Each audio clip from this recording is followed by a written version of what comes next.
राजस्थान के जयपुर के अंदर 22 मई 2024 की रात को पुलिस के पास एक फ़ोन आता है।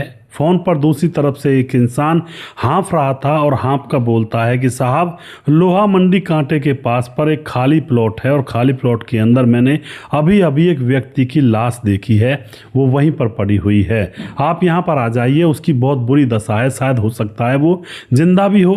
पुलिस दोस्तों तुरंत वहां पर पहुंचती है और जाकर वह पुलिस जब चेक करती है तो वह मर चुका था और उसके मरने का कारण ये था कि किसी ने उसके गले को काटा था धारदार हथियार से और साथ में उसके गुप्तांग को भी काटा था।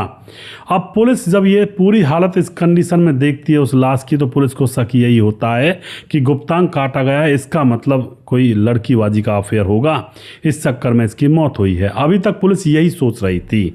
पुलिस अपनी टीम गठित करती है, लाश को पोस्टमार्टम के लिए भेज दिया जाता है, पहचान करवाई जाती है, लेकिन अभी तक कोई पहचान नहीं हुई थी। और उसके बाद दोस्तों अब जो पुलिस होती है वह तकरीबन उस इलाके के 300 के आसपास सीसीटीवी खंगोलती है।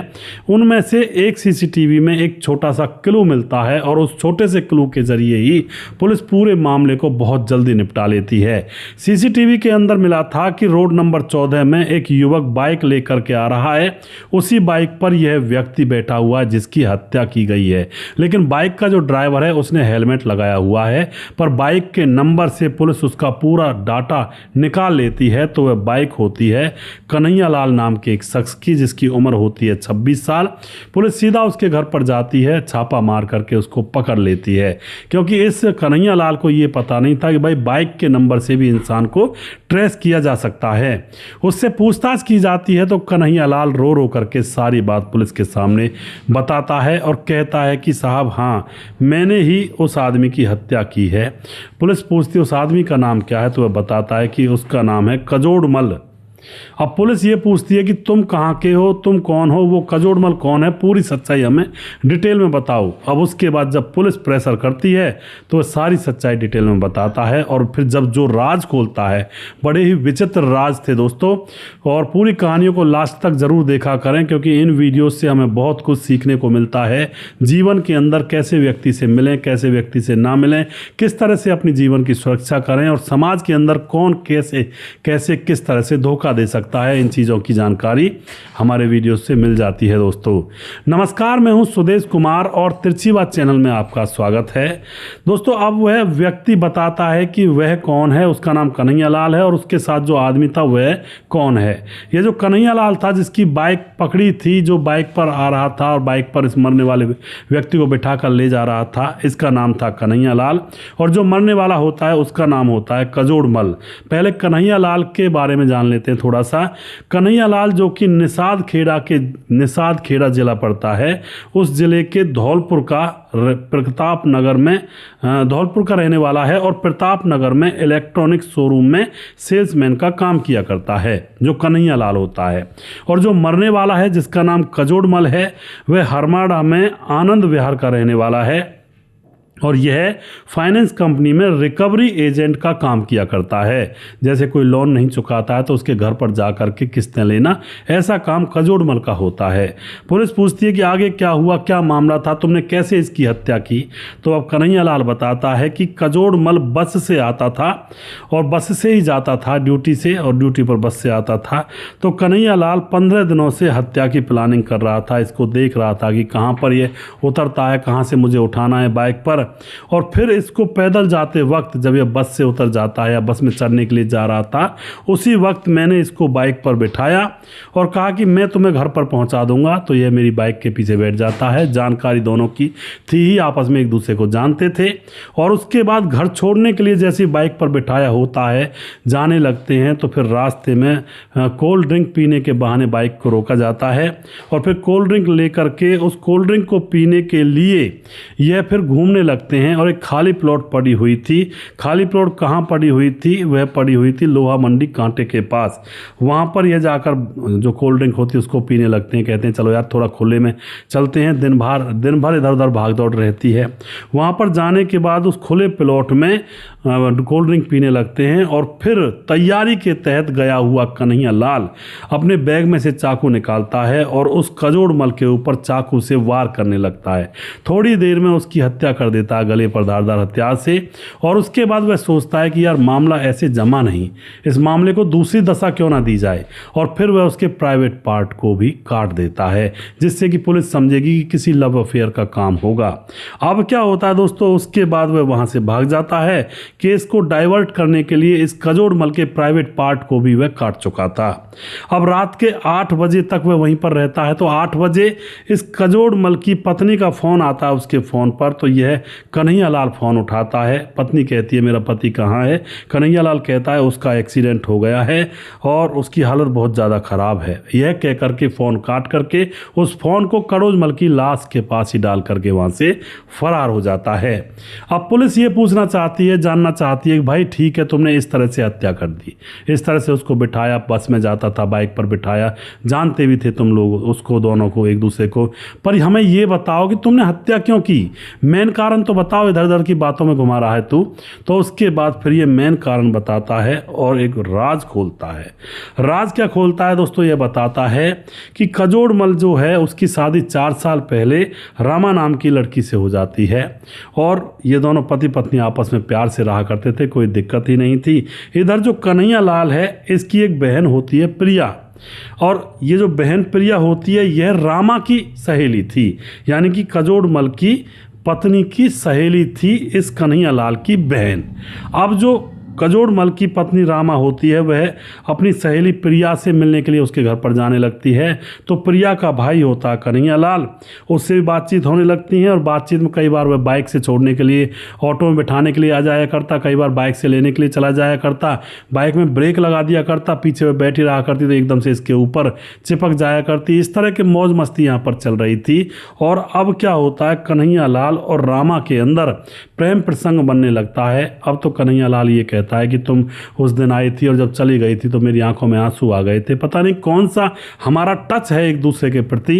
इसी तरह से रामा कहती है कि सच कह रही हूँ, मैं भी ऐसी हो गई थी, जब यहाँ से गई थी ना तुम मुझे छोड़कर आए थे तो घर जाकर मेरा मन लगा ही नहीं था, रात भर तुम्हारे बारे में विचार कर रही थी, तुम किस तरह से मजाक करते हो, किस तरह से बाइक चलाते हो, मुझे एकदम से झटका लगा देते हो, ब्रेक मार करके, बड़ी हंसी आ रही थी मुझे। इन्हीं छोटी छोटी बातों से इन दोनों को एक दूसरे को प्यार हो जाता है।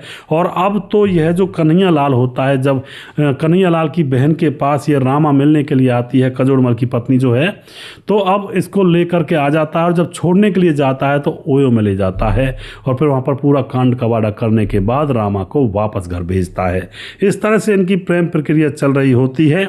अब क्या होता है, जब इनका प्यार ज़्यादा बढ़ जाता है तो रामा ने अपने पति कजोड़मल से अपने प्रेमी कन्हैया लाल को मिलवा दिया होता है, कहा होता है कि यह मेरी सहेली का भाई है। अब तो दोनों की दोस्ती हो जाती है। भाई उसी शहर में, वहीं पर ज़्यादा दूर नहीं था, थोड़ी बहुत दूर पर ही रहना था, तो दोनों एक दूसरे से कभी मिल भी लिया करते। कई बार तो कन्हैया लाल कजोड़मल के घर चला जाया करता और वहाँ पर रामा के साथ संबंध बना लिया करता। इस तरह का मामला यहाँ पर चल रहा था, लेकिन कजोड़मल को पता नहीं था कि उसकी पत्नी उसको धोखा दे रही है। अब क्या होता है, जब ये दोनों प्यार में अंधे हो जाते हैं तो वही बात होती है दोस्तों जो हर प्रेम कहानी में होती है। प्रेमी प्रेमिका जब प्यार करते हैं तो पति को साइड लगाने की सबसे पहली इनकी इच्छा होती है। दोनों प्रेमी प्रेमिका रामा और कन्हैया लाल अब दोनों सोचते हैं कि अगर हमें अपने प्यार को परवान चढ़ाना है, अगर इस प्यार को आगे तक बढ़ाना है, जिंदगी एक साथ जीनी है, तो तुम्हारे पति कजोड़मल को रास्ते से हटाना ही पड़ेगा। अब तो यह बात रामा जो होती है वह भी इस बात में शामिल हो जाती है कि हाँ मेरे पति को तो हटाना ही पड़ेगा। दोस्तों यह नहीं सोचते हैं कि वो पति किसी का बेटा है, किसी का भाई है, उसके अंदर भी जान है, उसकी जान इतनी सस्ती थोड़े है जो तुम्हारे प्रेम प्रसंग के चक्कर में उसकी जान ले ली जाए। सब अपनी जान को बहुत ज़्यादा कीमती समझते हैं और इस संसार के अंदर बड़ी मुश्किल से इंसान का जन्म मिलता है। लेकिन जो प्यार में अंधे, प्यार नहीं हवस में और वासना में अंधे हो जाते हैं, उनको दूसरों के जीवन से कोई लेना देना नहीं होता, सिर्फ अपने मतलब ही हो जाते हैं। वो अपनी वासना मिटानी है उनको और किसी से कोई लेना देना नहीं है। अब 9 महीने तक 9 महीने तक इन दोनों की प्रेमी और प्रेमिका की प्लानिंग चलती है पति को रास्ते से हटाने के लिए, क्योंकि दोनों एक दूसरे से शादी करना चाहते थे और शादी तभी हो सकती थी जब कजोड़मल रास्ते से हटता। और उसके बाद दोस्तों अब जो पत्नी होती है लगातार अपने पति की पूरी इन्फॉर्मेशन और पूरी लोकेशन अपने प्रेमी कन्हैयालाल को देने लगती है। जो इसका प्रेमी कन्हैयालाल होता है वह मौका देख रहा होता है कि किस तरह से इसके पति को रास्ते से हटाया जाए। एक चाकू खरीद लिया था धारदार बाजार से, बहुत अच्छा, उसको बैग में रख कर रखा करता था। अब क्या होता है दोस्तों, एक दिन की बात है, जैसे बस से वह घर की तरफ आ रहा था कजोड़मल, तो पत्नी ने पूछा कहाँ हो। वह कहता है बस पकड़ने वाला हूँ, आने ही वाला हूँ। इधर इसका प्रेमी कन्हैयालाल तैयार खड़ा था, तो तुरंत पत्नी अपने प्रेमी कन्हैयालाल से कहती है कि वो बस में बैठने के लिए जा रहा है, जल्दी जाओ और जाकर के कहो कि मैं भी जा रहा हूँ उधर ही और मैं तुम्हें छोड़ दूंगा घर। और ऐसा ही मौके का फ़ायदा यह कन्हैयालाल उठाता है। बस में पहुँचने से पहले ही कजोड़मल के सामने बाइक खड़ी कर देता है कि अरे आ जाओ, मैं भी चल रहा हूँ।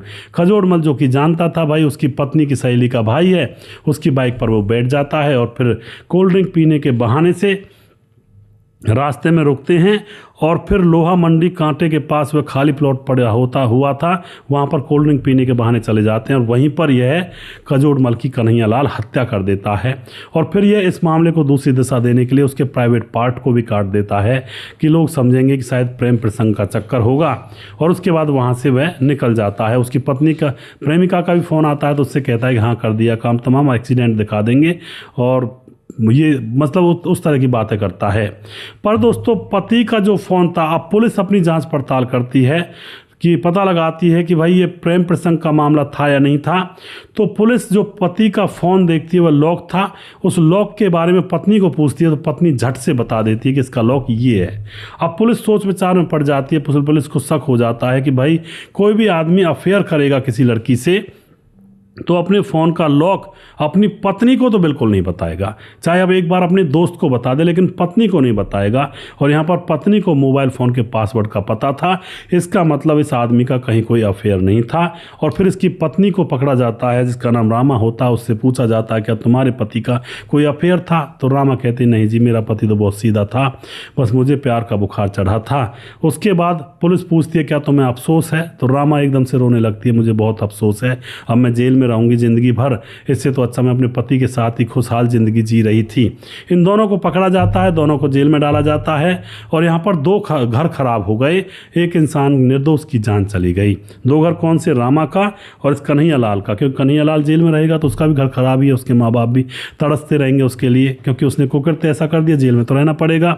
इस तरह से दोस्तों कई बार माथे पर कलंक का टीका लग जाता है और ऐसा टीका लगता है वो जिंदगी भर छुड़ाए नहीं छूटता है, धुलाए नहीं धुलता है। तो सावधान रहें, सतर्क रहें, इन आस्की के चक्करों में बहुत सारी चीज़ें बिगड़ जाती हैं, जाने चली जाती हैं, लोग कहीं के नहीं रहते हैं। बार बार कहता हूँ हर वीडियो में, थोड़ा समझने की बहुत ज़्यादा आवश्यकता है क्योंकि प्यार का मामला शुरुआत में बड़ा मीठा लगता है और जैसे जैसे समय गुजरता है और जब अपने ऊपर कंधों पर जिम्मेवारियाँ आती हैं तो वही प्यार का मीठा रिश्ता बहुत ही कड़वा और जहर के समान बन जाता है। या तो फिर उसके बाद तलाक के कागज़ कोर्ट तहसीलों में लेकर घूमते हैं लोग, या फिर एक दूसरे की हत्याएं कर देते हैं और प्यार को पाने से पहले यानी कि एक दूसरे के साथ रहने के से पहले प्रेमी प्रेमिका अपने पति या अपनी पत्नी को निपटा कर आते हैं, उधर वहाँ नुकसान कर दिया और फिर जब प्यार हो जाता है, घर बसता है, उसके बाद घर नहीं बस पाता है, फिर दोनों आपस में एक दूसरे के दुश्मन हो जाते हैं। यही होता है, ये प्यार नहीं होता, ये सिर्फ कुछ दिनों की वासना होती है, तभी तो ये काम करते हैं लोग। वरना तो प्यार अगर कोई इंसान से करेगा तो वो किसी की ना तो जान लेगा और ना ही किसी का घर उजाड़ेगा, सिर्फ प्यार करेगा तो प्यार ही कर लेगा अंतर मन में, वो वासना नहीं करेगा। लेकिन जो वासना के भूखे होते हैं वो तो उनको तो शरीर चाहिए और शरीर तभी मिलेगा जब रास्ते के कांटे हटेंगे, तो ये वासना होती है, प्यार नहीं होता। वीडियो के लास्ट में कुछ भाइयों के नाम जरूर लेना चाहूँगा जो हमारे वीडियोस को देखते हैं और हमें खूब सपोर्ट करते हैं। हमारे साथ वनराज नामदेव कोहली लगातार कमेंट करते हैं, नीतीश पासवान बोध गोगिरडी झारखंड से, दयाशंकर सिंह राजपूत ठाकुर यूपी 43 गोंडा से, रामलाल कुशवाहा जिला विदिशा पूर्णिया बिहार से, रवि प्रकाश कमेंट करते हैं शौकत अली दिल्ली से, कालीचरण उड़ीसा से, फिलहाल गोवा में रहते हैं, प्रवीण चौधरी राजस्थान से, फिलहाल बेंगलुरु रहते हैं और उसके बाद सैफुल मलिक कमेंट करते हैं, राम थापा नेपाल से, राम बहादुर सिंह रायगढ़ छत्तीसगढ़ से कमेंट करते हैं, बोलाई दास झारखंड से, खेमराज गुज्जर चट्टी जीबी नगर यूपी 16 से कमेंट करते हैं, श्यामलाल चौधरी नौखा बीकानेर राजस्थान से कमेंट करते हैं, मुनमुन श्रीवास्तव जी लगातार हमारे वीडियोज़ पर कमेंट करते हैं, बहुत बहुत हमें सपोर्ट करते हैं, समाधान पाटिल जलगांव महाराष्ट्र से कमेंट करते हैं, राम गोसाई कमेंट करते हैं, और उसके बाद सूरज डीओ हमारे फिजी से कमेंट करते हैं, लगातार हमारे साथ बने रहते हैं, धीरज बर्नवाल हमारे भाई लगातार हमारे वीडियोज़ पर कमेंट करते हैं, भाई का बहुत बहुत धन्यवाद करता हूँ। राजीव कुमार कमेंट करते हैं, राधे राधे गुरुजी, आपकी कहानी से बहुत कुछ सीखने को मिलता है। सुजीत कुमार कमेंट करते हैं, सुमेर सिंह कमेंट करते हैं, आपकी कहानी सुनने में बहुत अच्छी लगती है। हरिकेश अम्बेडकर जी के भी कमेंट करते हैं, और उसके बाद रतनलाल शर्मा कमेंट करते हैं, मुकेश कुमार यूपी 83 से कमेंट करते हैं, गणेश सोनी कमेंट करते हैं, अमित पटेल बिहार बेलवा मोतिहारी जिला से कमेंट करते हैं, अमलेश राम कमेंट करते हैं, रजत सैनी कमेंट करते हैं, प्रवीण बघेल से पुरी से, मोनू जैन कमेंट करते हैं, और राम मोहम्मद यासीन लाहौर पाकिस्तान से, राधे श्याम शर्मा सिरसी जयपुर राजस्थान से, राजकिशोर चौरसिया महाबलेश्वर महाराष्ट्र से, छगनदास खारडाबाद राजस्थान से, दुर्योधन भाई लगातार कमेंट करते हैं, और उसके बाद सुशील चौधरी हमारे भाई लगातार कमेंट करते हैं। अभी भी जिस भाई का नाम रह गया हो उस भाई का नाम अगले वीडियो में जरूर लूँगा। अगला वीडियो बहुत जल्दी फिर से लेकर आऊँगा, तब तक आप खुश रहें, सावधान रहें। जय हिंद, जय भारत।